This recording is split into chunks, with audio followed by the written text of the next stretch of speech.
Bonjour, je suis Grégory Barbier et je suis ravi de vous retrouver pour une nouvelle saison des Grands Crimes de l'Est.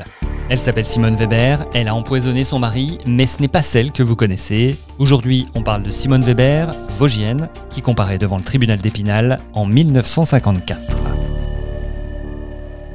Comment Simone Weber, employée à la laiterie fromagerie Delay dans les Vosges, a-t-elle pu tuer son mari René Franquin le 17 février 1954 ? Comment cette femme, décrite comme renfermée et taciturne, mais qui fut une petite fille intelligente et disciplinée, a-t-elle pu devenir une criminelle, sans avoir perdu ses qualités d'honnêteté morale et de travail, comme l'écrivait l'Est républicain à l'époque ? Pour comprendre les faits, il faut évoquer le climat qui régnait dans le couple et même au-delà. C'est ce qu'explique le journal.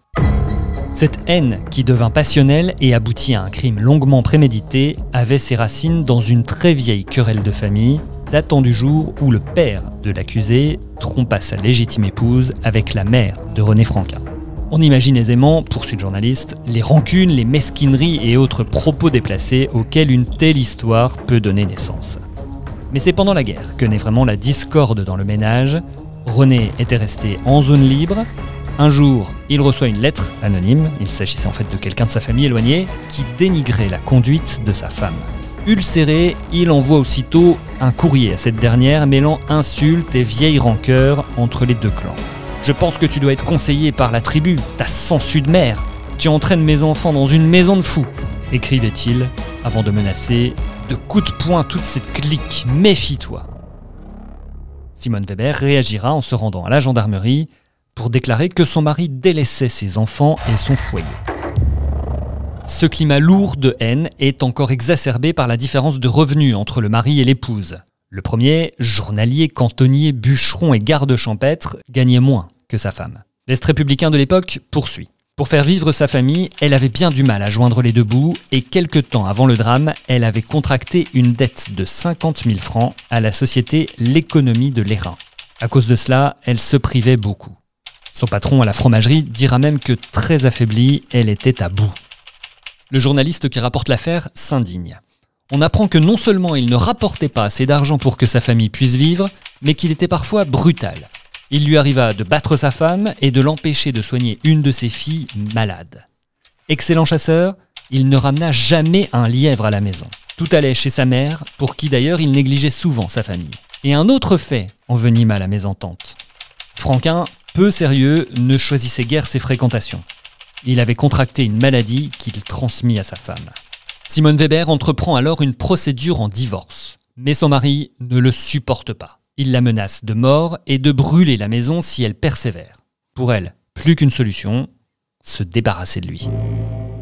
Elle mûrit cette idée en elle-même pendant 2 ans, dans l'impossibilité psychologique où elle se trouve par nature d'extérioriser ses sentiments et ses pensées, dira-t-on.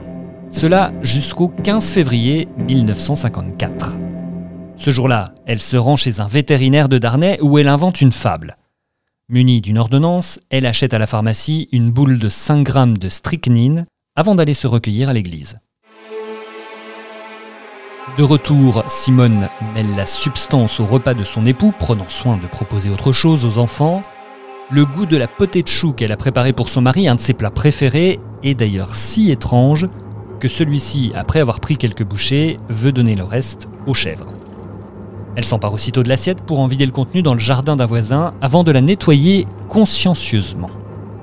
L'Est républicain explique que le malheureux garde champêtre n'avait pas eu besoin d'en absorber une grande quantité car le plat contenait 5 grammes d'un poison dont une dose de quelques centigrammes est mortelle. René Franquin s'écroule sur la route alors qu'il se rend chez sa mère. Pris d'atroces douleurs, il appelle à l'aide. « Maman, viens vite, je suis empoisonné !»